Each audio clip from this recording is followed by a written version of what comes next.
Friends, என்னோடய கார்டனில் different வெரைட்டிஸான grow bag நான் யூஸ் பண்ணியிருப்பேன். இது பாருங்கள்,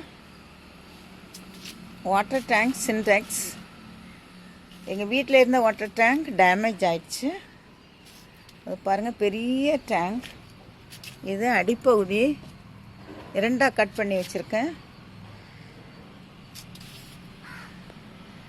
இது மேல் பகுதி, இதில் மூடி இருக்கும். அந்த மூடியை க்ளோஸ் பண்ணிவிட்டு ஹோல் போட்டு பிளான்டிங் பண்ணியிருக்கேன்.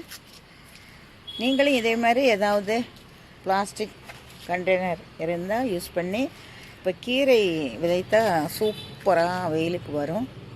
இங்கே பாருங்கள், என்னோடய கார்டனில் கீரை எப்படி இருக்காளா வளர்ந்து வந்திருக்கு. 10 days தான் ஆகுது. இது ரொம்ப அகலமாக இருக்குது பாருங்கள். கீரை ஃபஸ்ட்டு போட்டிருக்கேன். மேலே தக்காளி, பீர்க்கங்காய் ஒன்று நட்டிருக்கேன்.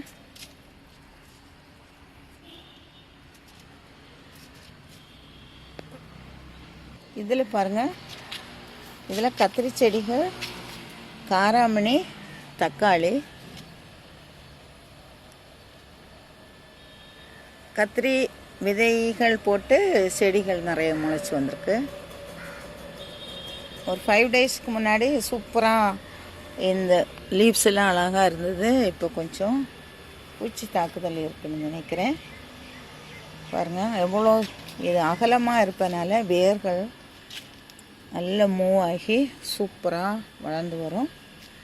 நல்ல ஈல்டும் நமக்கு கிடைக்கும்.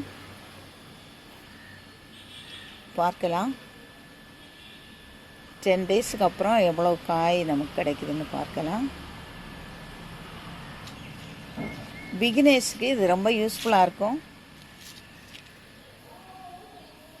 இதையும் நம்ம க்ரோ பேக்காக யூஸ் பண்ணலாமா, பிளான்டிங் பண்ணுறதுக்கு யூஸ் பண்ணலாமான்னு திங்க் பண்ணுவீங்க. எது இருந்தாலும் அதில் சாயில் நிரப்பி செடிகள் வச்சிங்கன்னா சூப்பராக வளர்ந்து வரும். இந்த பாருங்கள், இங்கே இந்த கத்திரி செடி எவ்வளோ பெரிய பெரிய லீஃபாக இருக்குது. காராமணி பிளான்ட்டு பாருங்கள், அழகாக வளர்ந்து அப்படியே வருது. ஒரு இதுலேயே நிறைய பிளான்ட்ஸ் நட்டு வச்சுருக்கேன் பாருங்கள். அதுக்குள்ளே இடமும் இருக்குது நமக்கு, அதனால் நான் நட்டிருக்கேன். இதில் பாருங்கள், கீரை நிறைய இருக்குது. இந்த பெரிய பெரிய கீரைகளை இன்றைக்கி நான் பொரியலுக்கு எடுக்க போகிறேன். அடியில் இருக்குது கீரைகள், அப்புறம் அழகாக வளர்ந்து வரும். பாருங்கள், சூப்பராக இருக்குது.